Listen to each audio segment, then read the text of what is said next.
La délégation régionale d'Elections Cameroun pour le littoral, tout a commencé lorsqu'un individu a cru constater un bourrage d'urnes alors que le personnel procédait simplement au rangement et au nettoyage du matériel électoral.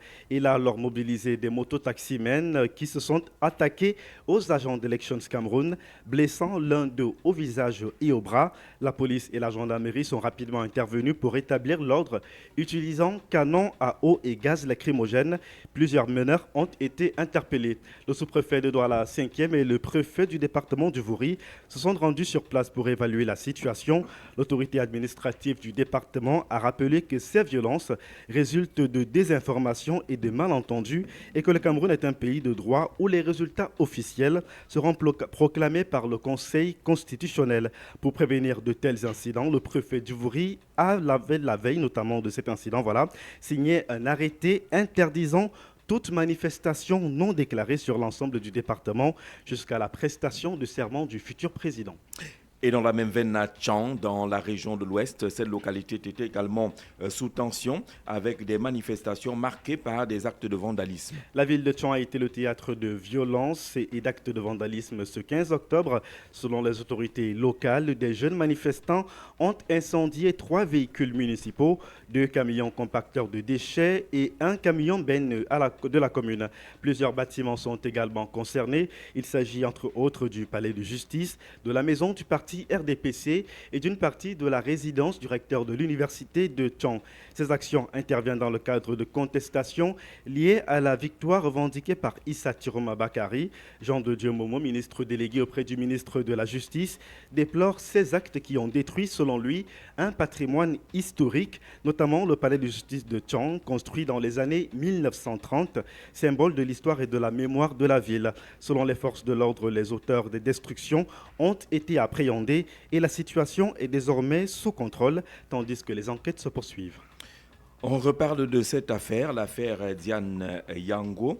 La justice condamne son époux à 20 ans de prison ferme. La Cour d'appel du littoral a condamné ce mercredi Eric Beko Bemvando, époux de la victime, à 20 ans de prison ferme pour coup mortel.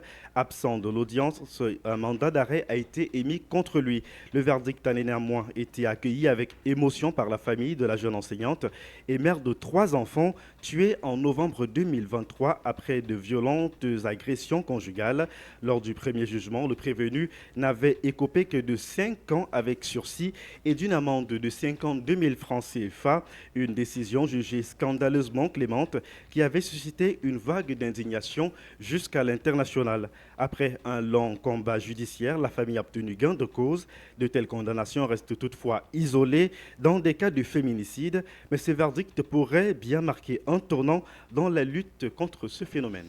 Voilà donc l'affaire Diane Yango, 20 ans de prison pour son époux. L'affaire avait naturellement traversé les frontières du Cameroun avec des grands reportages proposés par les grandes chaînes de télévision internationales. Personne ne comprenait la peine en instance. La Cour d'appel s'est donc prononcée sur cette affaire. Est-ce que le sujet sera au menu du 12h? Absolument, il sera au menu du 12h. On va essayer d'interroger justement l'impact de ce verdict sur d'autres cas de féminicide au Cameroun. On le sait, plus de 40 femmes ont déjà été tuées au Cameroun depuis le début de l'année.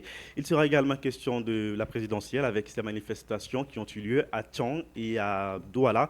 On va essayer d'interroger la ligne rouge entre notamment la revendication et le vandalisme, et ce qui est prévu notamment par la loi camerounaise. À ce sujet, le dossier de la rédaction reviendra sur le scrutin en lui-même.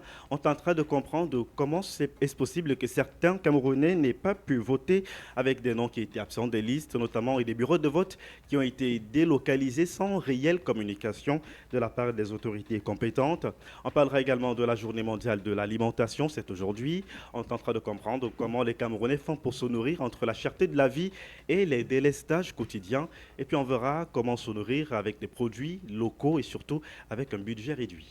Un menu costaud, donc un journal en pleine préparation. On salue d'ailleurs toute la rédaction centrale de Capital FM sous la conduite d'Angélébert Fomont, le rédacteur en chef. Merci, on se retrouve à 12h pour le plein d'informations sur la radio de la capitale. Et naturellement, parmi les sujets évoqués, celui relatif à cette tension autour de la présidentielle. Ce sujet est au cœur de On marche sur la capitale.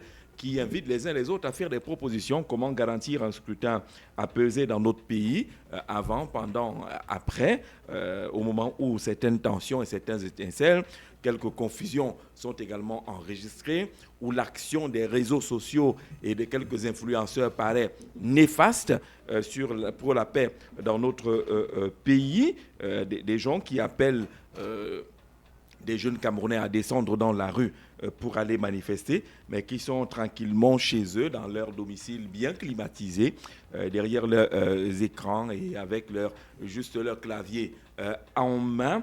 Tout cela, mesdames et messieurs, au 6 91 94 38 29, au 6 75 14 90 16, au 6 93 62 38 28, c'est On marche sur la capitale qui accueille Norbert Olivier Ebodé. Bonjour Norbert. Bonjour Jean-Jacques, bonjour à l'autre Jean-Jacques, bonjour aux millions de téléspectateurs et même d'internautes qui nous révèlent leur confiance ce matin. N'oubliez pas de dire bonjour à lui David Lobé. Jean-Jacques, vous me voyez tout en noir ce matin. C'est pour m'incliner devant la mémoire d'une victime de cette présidentielle. Il s'appelait Meigné Bertrand Thierry, travaillait à la société de recouvrement des créances du côté de Garoua. Il a été victime dimanche dernier après avoir accompli son devoir citoyen.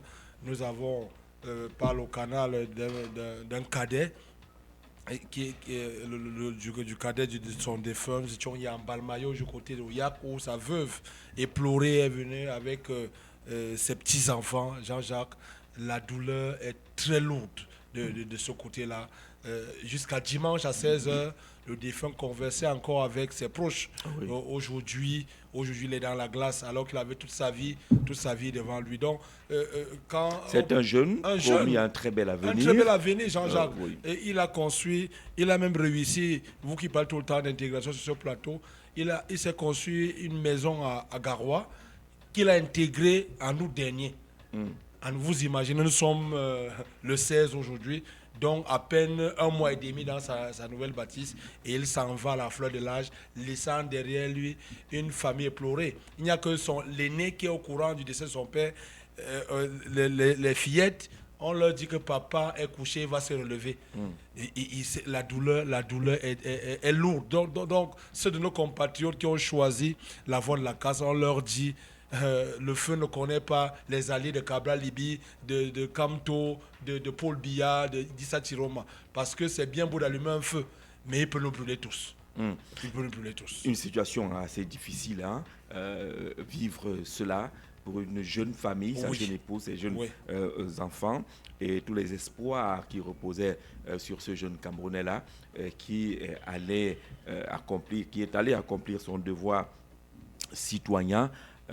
Comme on le dit dans mon village, hein, le vote, ce n'est qu'un jeu. Oui.